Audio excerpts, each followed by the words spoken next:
네, 오늘은 여러분들과 함께 로마서 16장 1절에서 27절까지 너에게 안부를 묻다라는 제목으로 말씀을 나누도록 하겠습니다. 드디어 오늘로 로마서 말씀도 마무리가 됩니다. 저희는 지난 시간 바울의 모습을 통해서 로마를 통해 또 스페인에 가기를 원하는 바울의 모습을 나누게 되었습니다. 만일 예루살렘에 어려운 문제가 없었다면 바울은 예루살렘에 가지 않았을 것이죠. 그리고 로마 성도들에 대한 관심과 그리고 그 후원이 필요가 없었다면 그는 로마에 갈 일도 없었을 것입니다. 이어서 또 마음이 조급해서 만일 고린도 지역에서 바로 로마로 가는 그런 조급한 마음을 보였다면 바울은 그의 소원대로 스페인의 땅에 갈 수 있었을지는 모릅니다. 그런데 우리가 읽는 로마서는 이 세상에 존재하지 않았을 것입니다. 바울이 스페인에 가는 것보다 더 위대하고 더 크신 하나님의 계획이 이 로마서를 우리들에게 선물로 주셨던 것이죠. 호랑이는 죽어서 가죽을 남기고 사람은 죽어서 이름을 남기지만 이 바울은 죽어서 하나님의 뜻 가운데 이 로마서를 남기게 되었습니다. 소위 로마서를요, 복음의 정수, 성경 중에 성경이라고 말합니다. 복음에 대한 정확한 정의를 내리고 있고요, 또 구원이 무엇인지 확실하게 전하고 있기 때문입니다.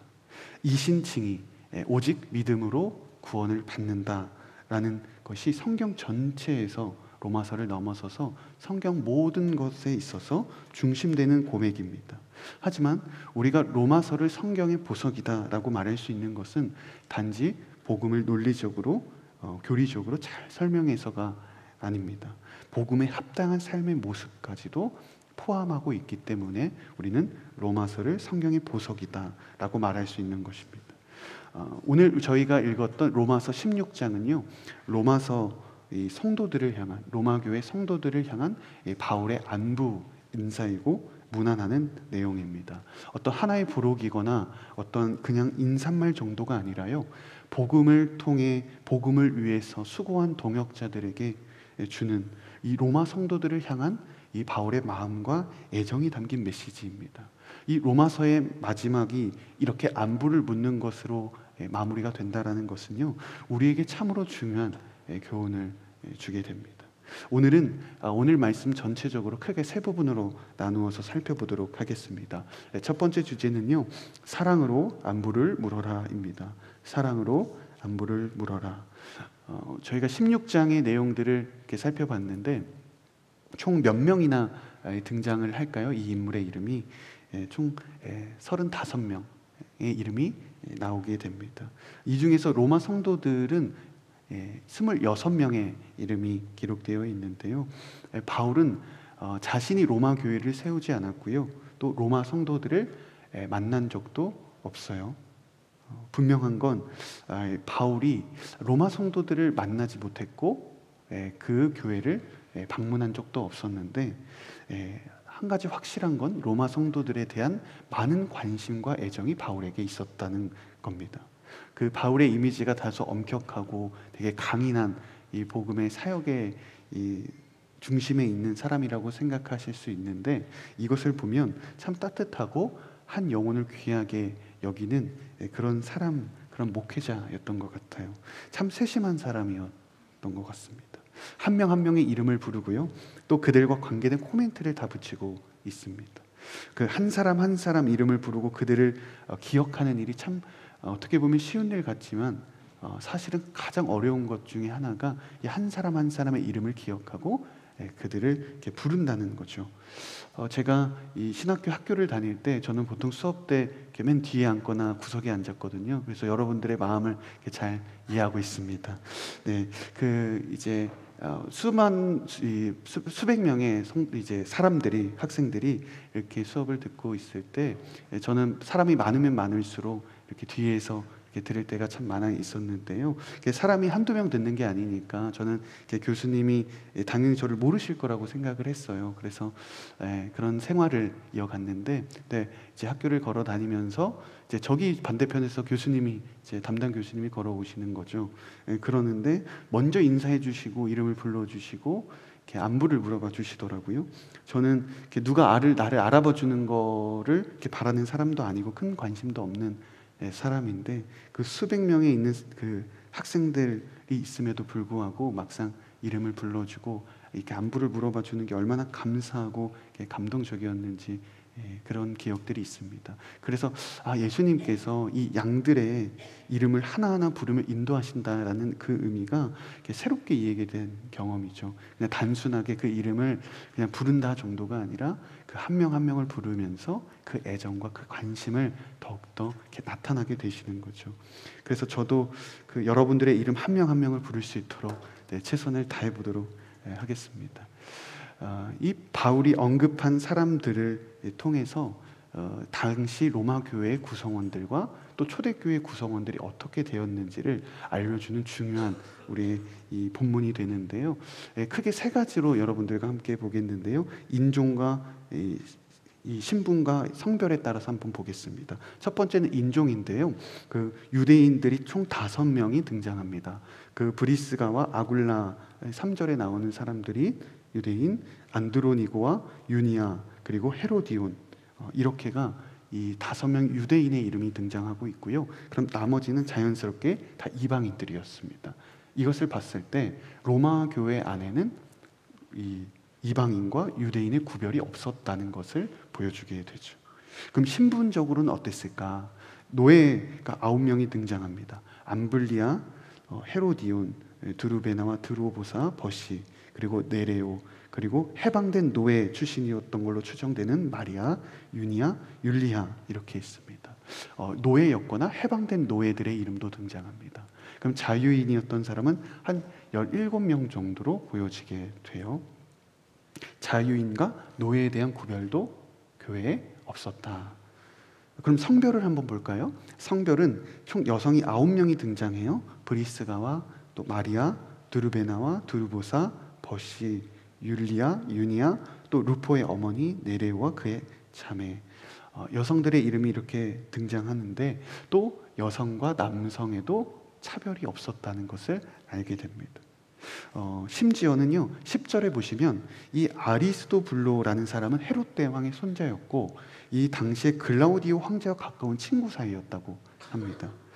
고린도 지역이긴 하지만 23절에 오늘 말씀 보면 성의 재무관이었던 고위공직자 에라스도도 교회의 구성원으로서 고린도 지역의 구성원이었던 것을 알게 됩니다.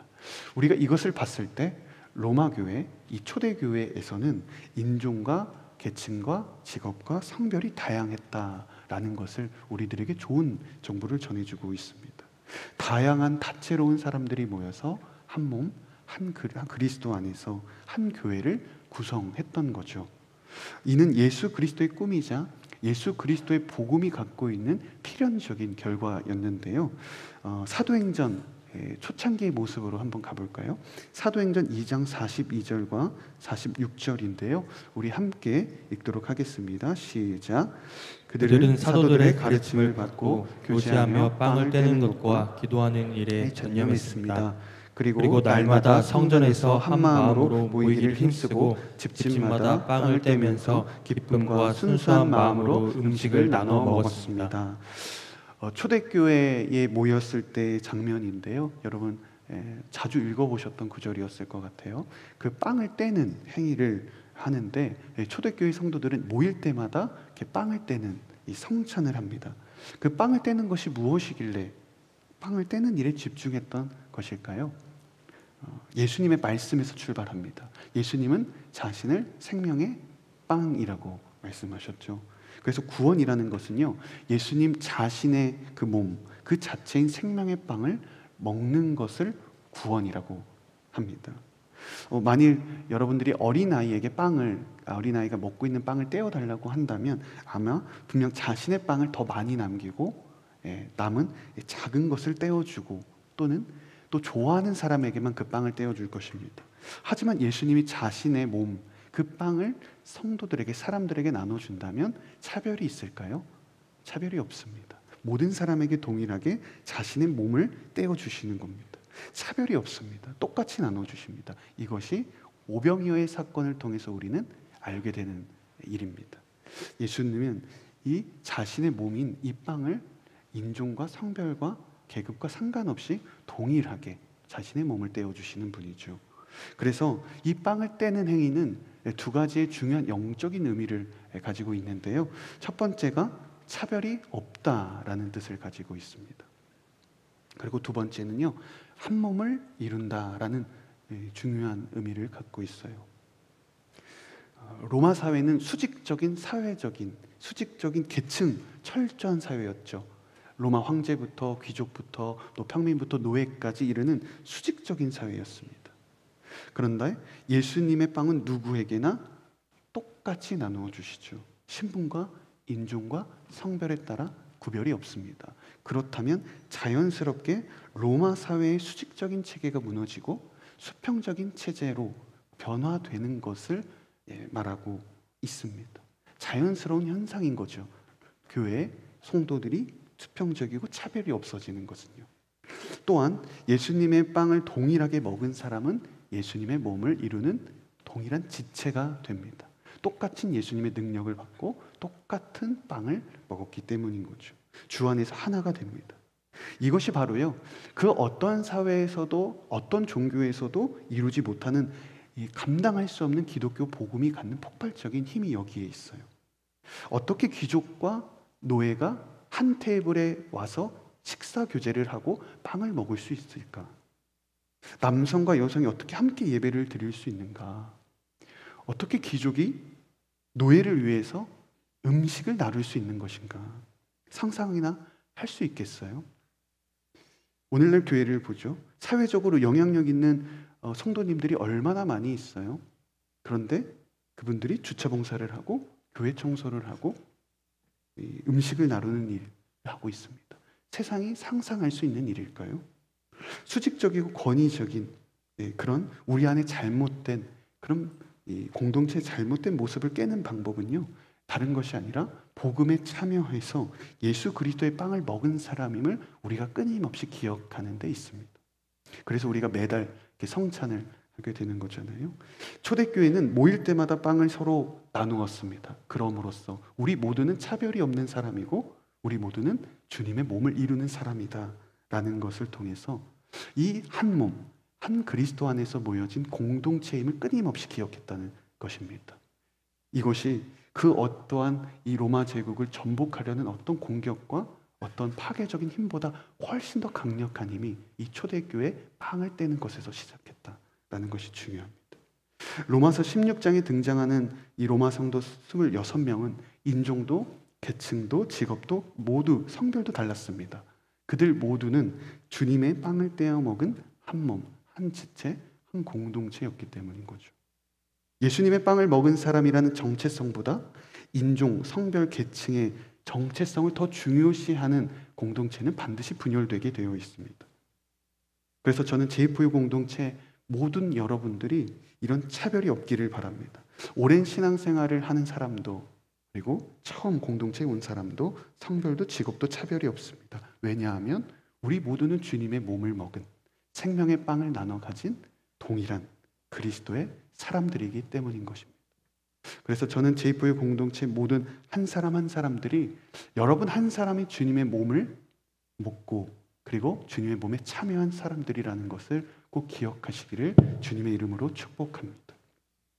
두 번째 메시지입니다. 거짓 선생들을 경계하라입니다. 거짓 선생들을 경계하라.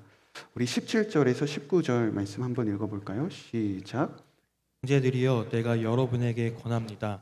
여러분은 배운 교훈의 역행에 분열을 일으키고 회방하는 사람들을 경계하고 그들을 멀리하십시오. 그런 사람들은 우리 주 예수 그리스도를 섬기지 않고 자기 배만 채우며 그럴듯한 말과 아첨하는 말로 순진한 사람들의 마음을 현혹합니다. 여러분의 순종이 모든 사람에게 알려지고 있어 나는 여러분으로 인해 기뻐합니다. 나는 여러분이 선한 일에는 지혜롭고 악한 일에는 순진하기를 바랍니다. 아멘. 바울은 사랑으로 무난하라라고 로마서를 계속해서 시작하고 마무리하는 것처럼 보였는데 날카로운 경계를 덧붙이고 있습니다. 고짓 교사들이 얼마나 로마에 들어와 있는지 또는 로마 교회에 얼마나 침투했는지는 사실은 로마서를 통해서는 알 수 없어요. 하지만 거짓 이단들의 활동이 어느 지역, 어느 교회나 산만하게 활동하고 있었다는 것을 우리들에게 가르쳐주고 있어요. 종말의 때, 교회가 성장할 때, 하나님의 부흥이 임할 때 가장 눈에 띄는 영적인 공격은 거짓 이단이라는 거죠.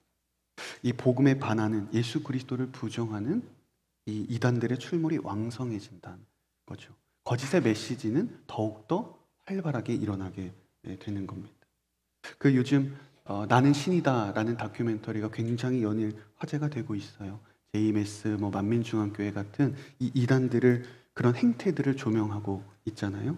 이제 많은 사람들이 경각심을 갖고 이제 이 이단들을 주목하고 대처하려는 움직임들로 나아가는 것을 보게 되는데요.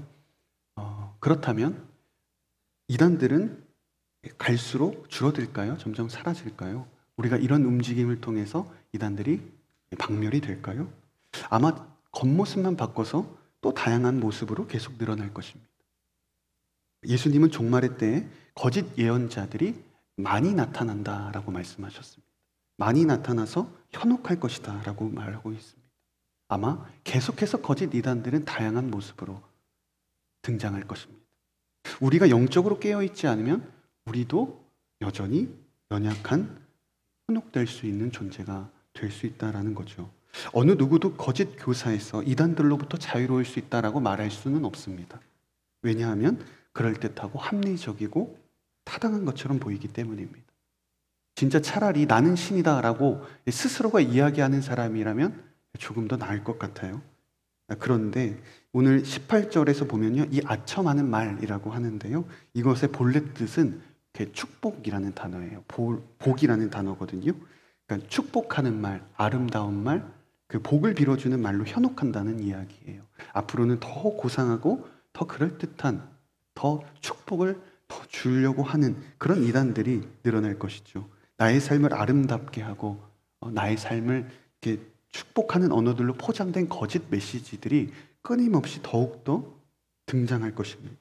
그런 상황 가운데 우리가 중심을 잡기 위해서는 하나님의 언어와 하나님의 음성 앞에 우리를 끊임없이 세워야만 한다는 것입니다.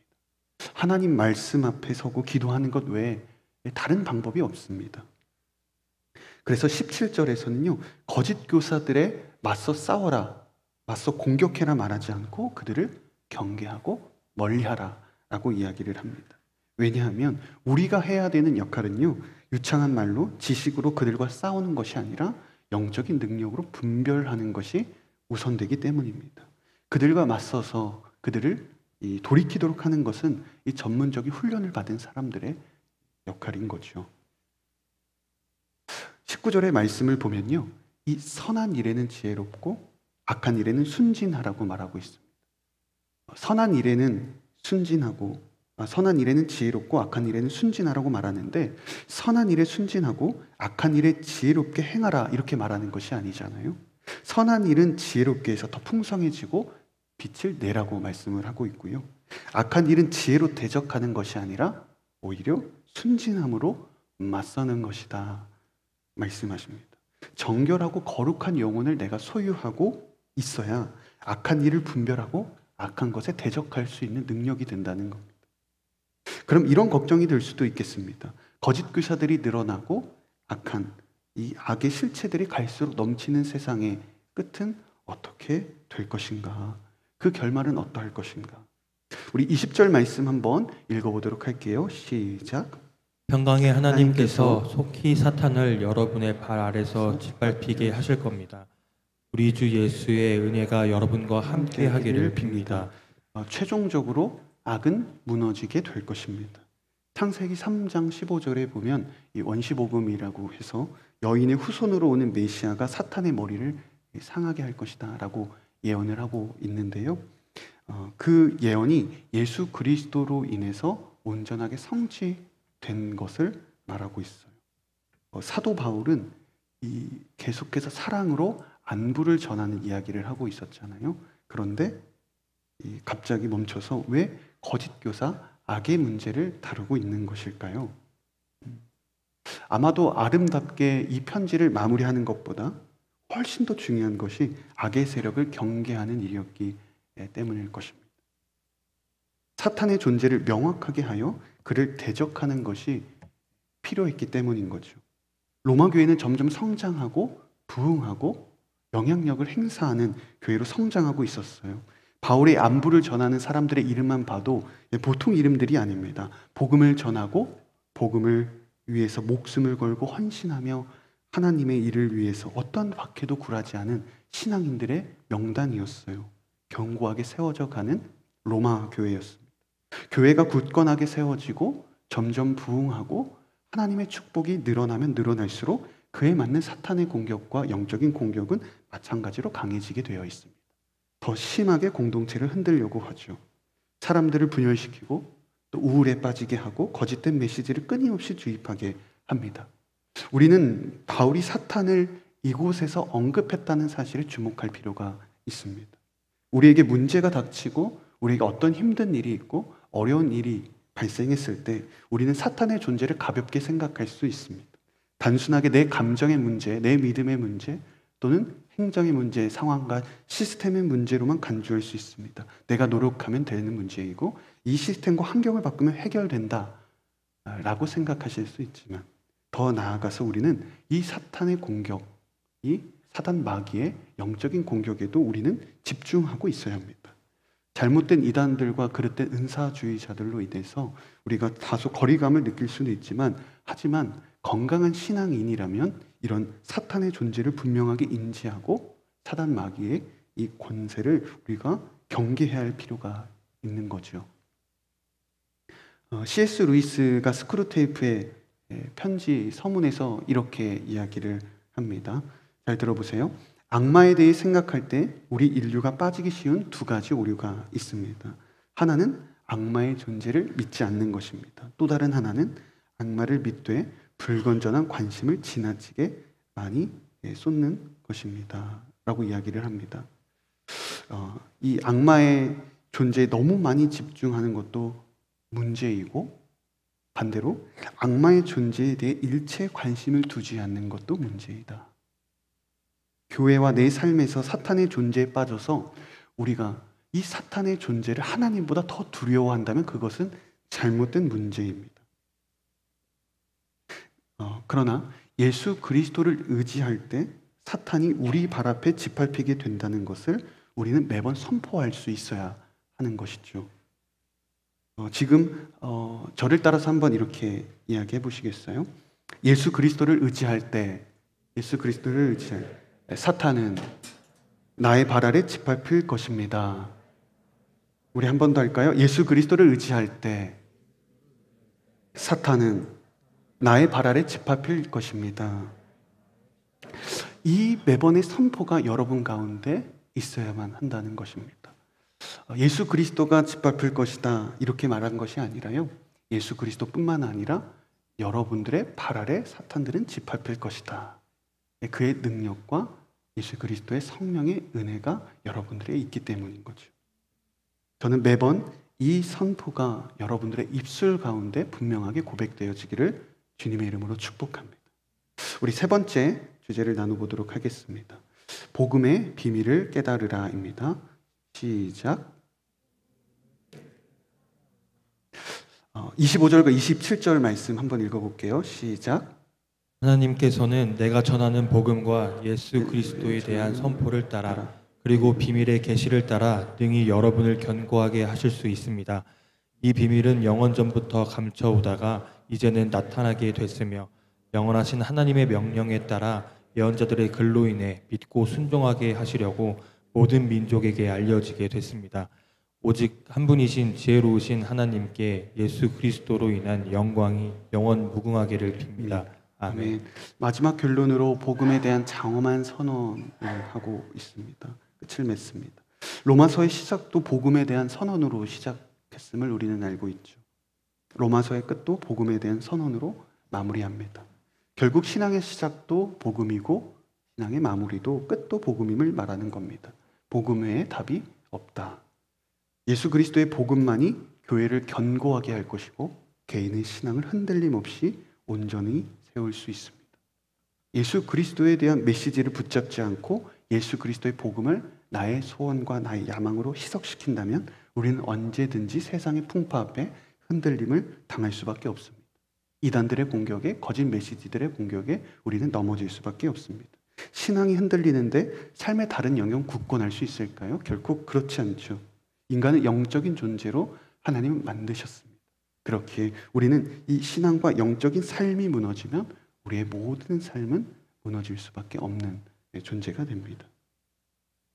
바울은 다시 한번 말미에서 이 복음에 대한 장엄한 선언을 통해서 우리가 다시 복음 앞에 서기를 바라는 것입니다. 시작도 복음이었고 끝도 복음인 것이죠. 이때 25절의 말씀을 보면요, 이 비밀이라는 단어가 나옵니다. 이 비밀이 무엇일까요? 어떤 비밀을 말하는 걸까요? 복음이나 또는 예수 그리스도, 구원을 의미하기도 하고요. 표현은 다르겠습니다. 그러나 핵심적인 것은요, 예수 그리스도를 통해 나타난 구원을 말해요. 이것을 비밀이라고 말합니다.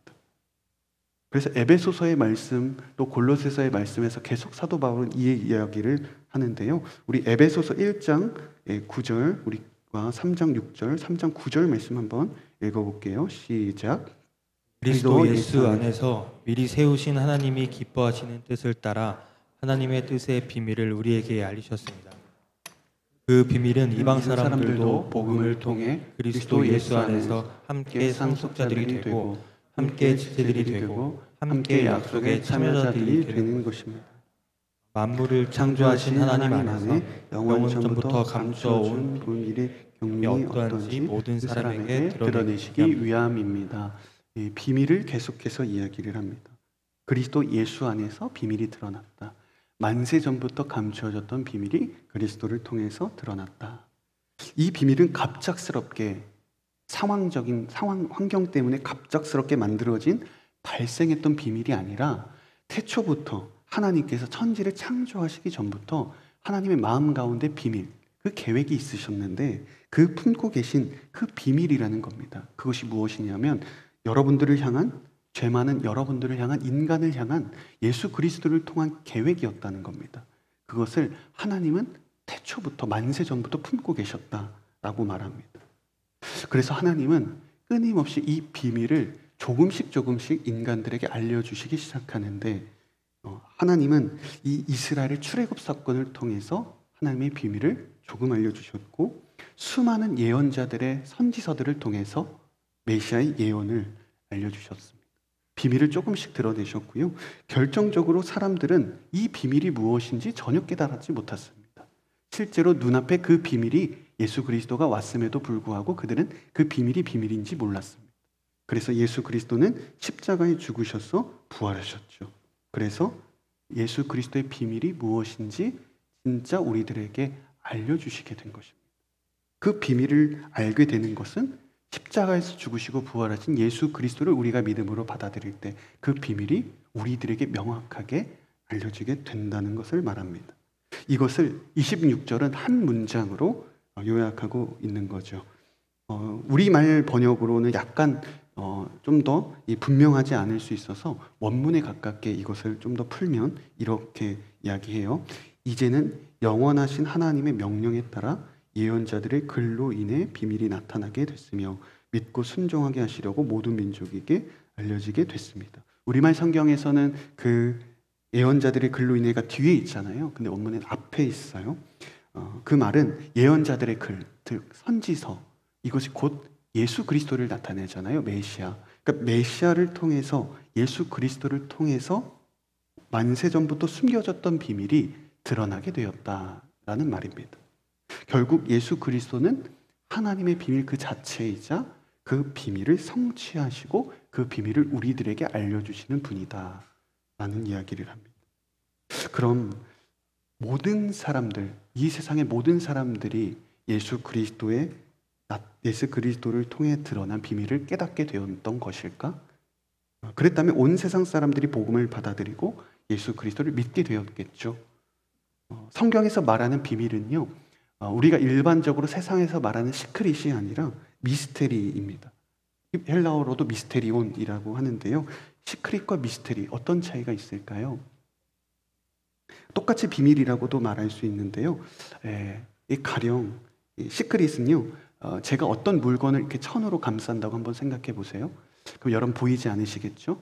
그럼 이 천을 제가 이렇게 걷었습니다. 그럼 여러분들이 이 물건이 무엇인지 바로 이해하고 보고 알 수 있는 것은 시크릿입니다. 그런데 이 미스테리는 무엇일까요? 천을 제가 똑같이 썼습니다. 이 천을 제가 걷었습니다.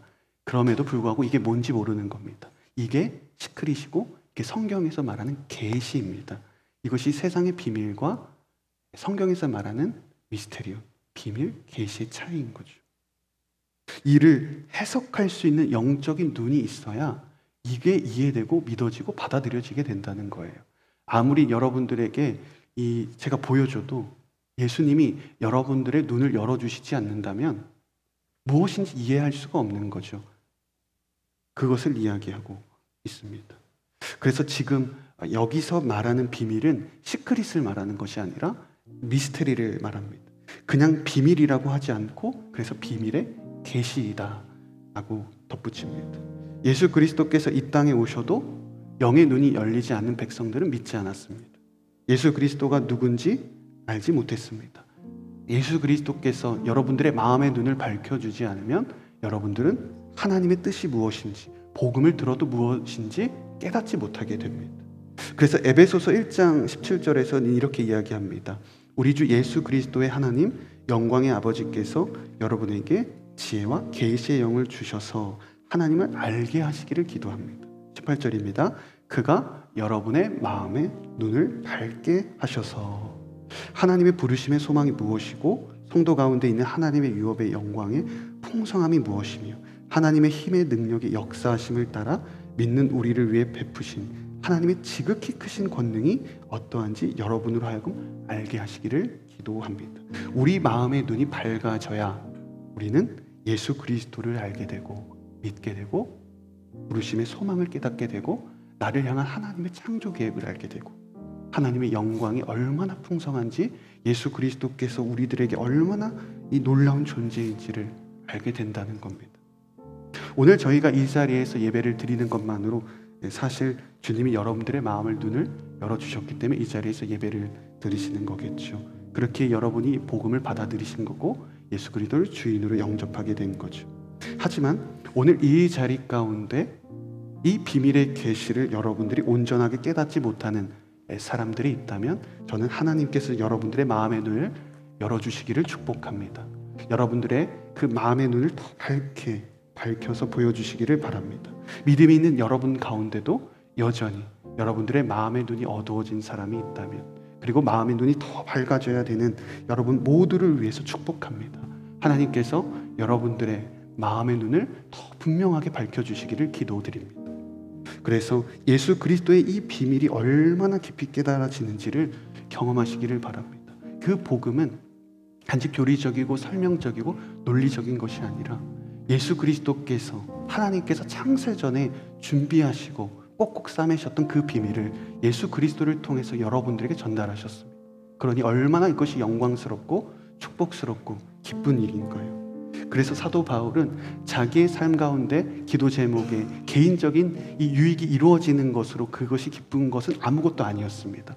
어떻게 창세전에 하나님께서 계획하신 그 비밀이 예수 그리스도를 통해서 나에게 나타났는데 그 이상의 기쁨과 감격과 소원이 뭐가 있겠습니까? 바울은 그 삶을 살아갔던 거죠.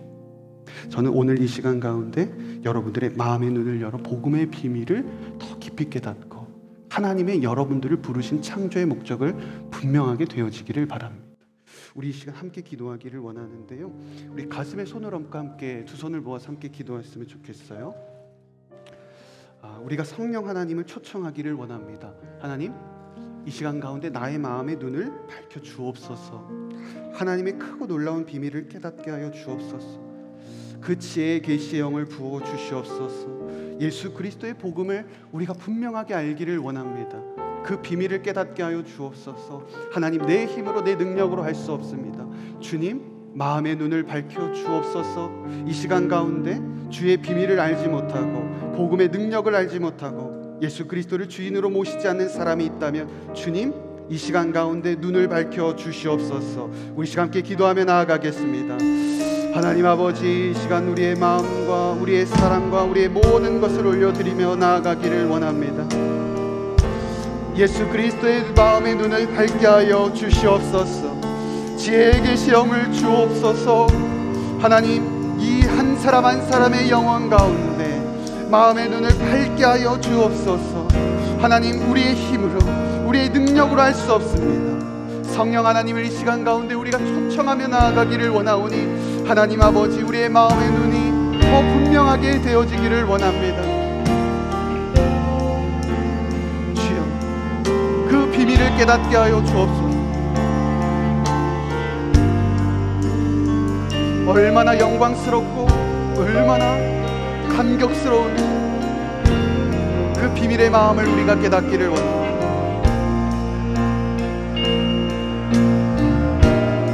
아버지, 우리가 기도하며 나아갑니다.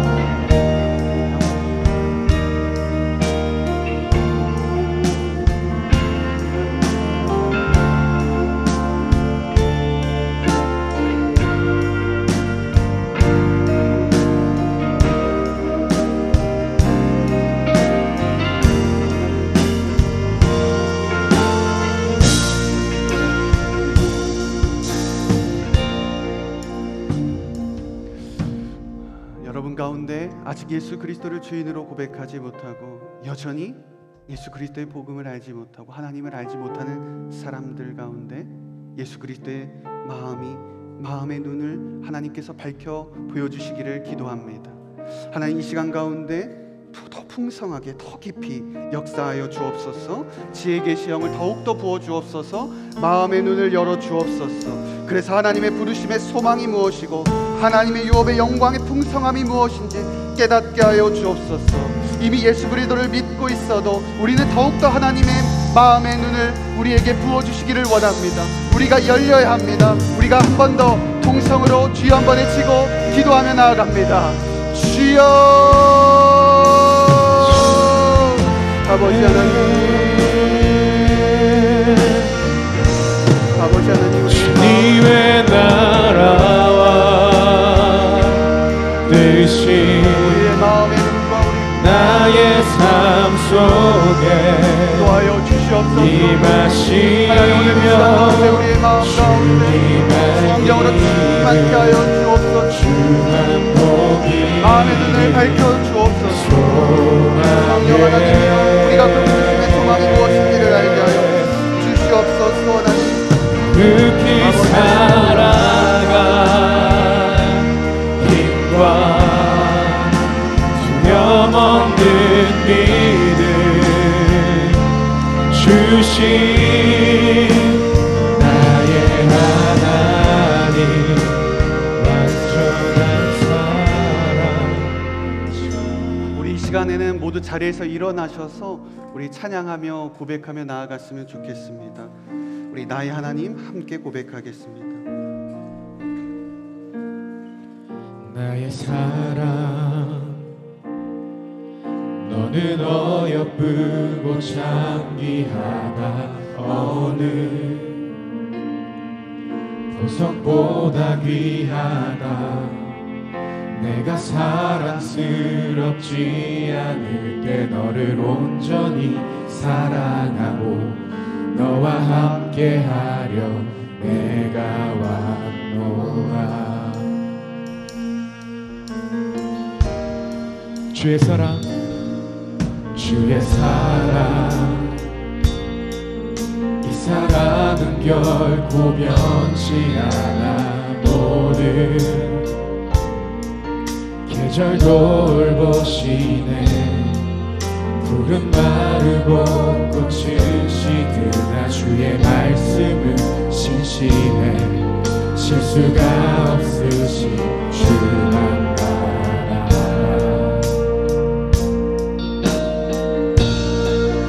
주님의 나라와 뜻이 나의 삶 속에 임하시며 주님 알기를 주만 보기를 소망해.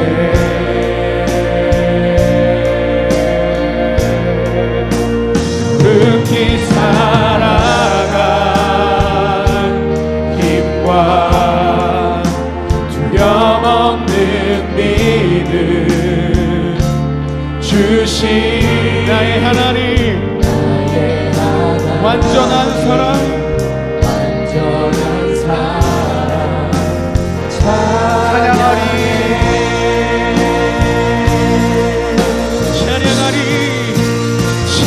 찬양하리 만군의 주 영원히 함께 하시네 존귀하신 사랑의 왕 영원히 지하시네 찬양하리 만군의 주 영원히 함께 하시네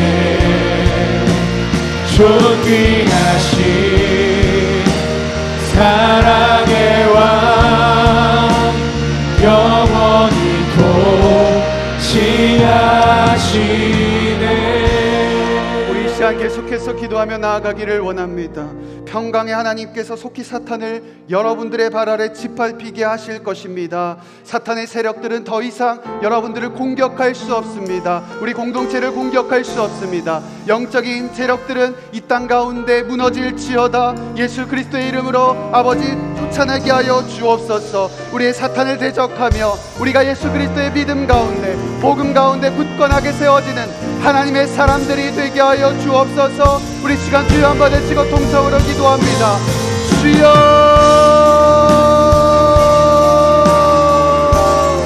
하나님 아버지 우리들의 모든 세력은 더 이상 묶임을 받고 떠나갈지어다.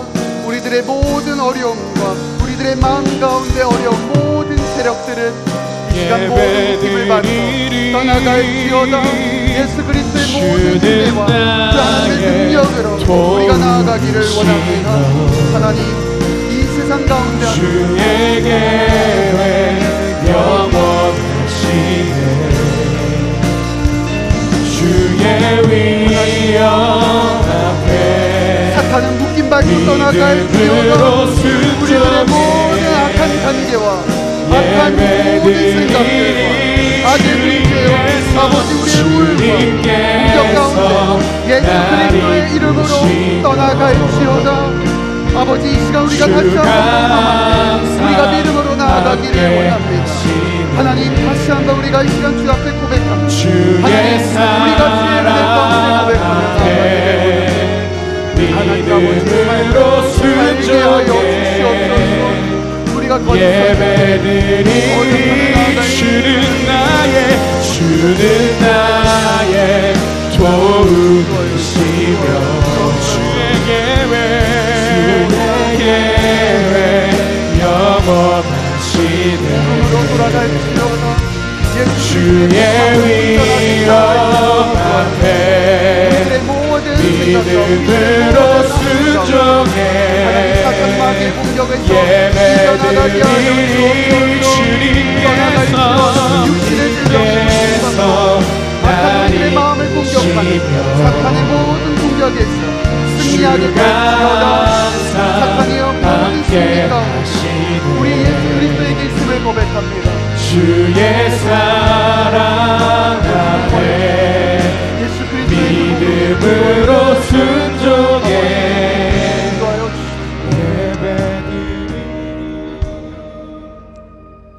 사랑하는 주님 감사합니다. 우리가 복음의 그 비밀 만세전부터 숨겨왔던 영원전부터 숨겨왔던 그 하나님의 놀라우신 그 복음의 비밀을 하나님 오늘 우리들에게 깨닫게 하시고 알려주시니 참으로 감사합니다.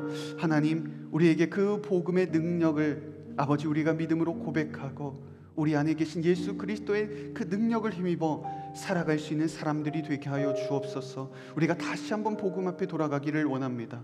우리가 다시 한번 복음의 믿음 가운데 굳건하여 지기를 원합니다. 그리하여서 어떤 악한 세력과 거짓 교사들과 이단들과 나의 마음을 힘들게 하고 나의 마음을 공격하고 우울하게 하는 어두운 모든 것들을 대적하며 굳건하게 예수 그리스도의 그 믿음 가운데 믿음의 건강한 하나님 앞에 하나님께서 기뻐하시는 신앙생활을 누릴 수 있는 귀한 하나님의 사람들이 되게 하여 주옵소서. 그렇게 하실 주님을 찬양하며 이 모든 말씀 살아계신 예수님의 이름으로 기도합니다. 아멘. 우리 살아계신 하나님께 모든 감사와 영광의 박수 올려드리도록 하겠습니다.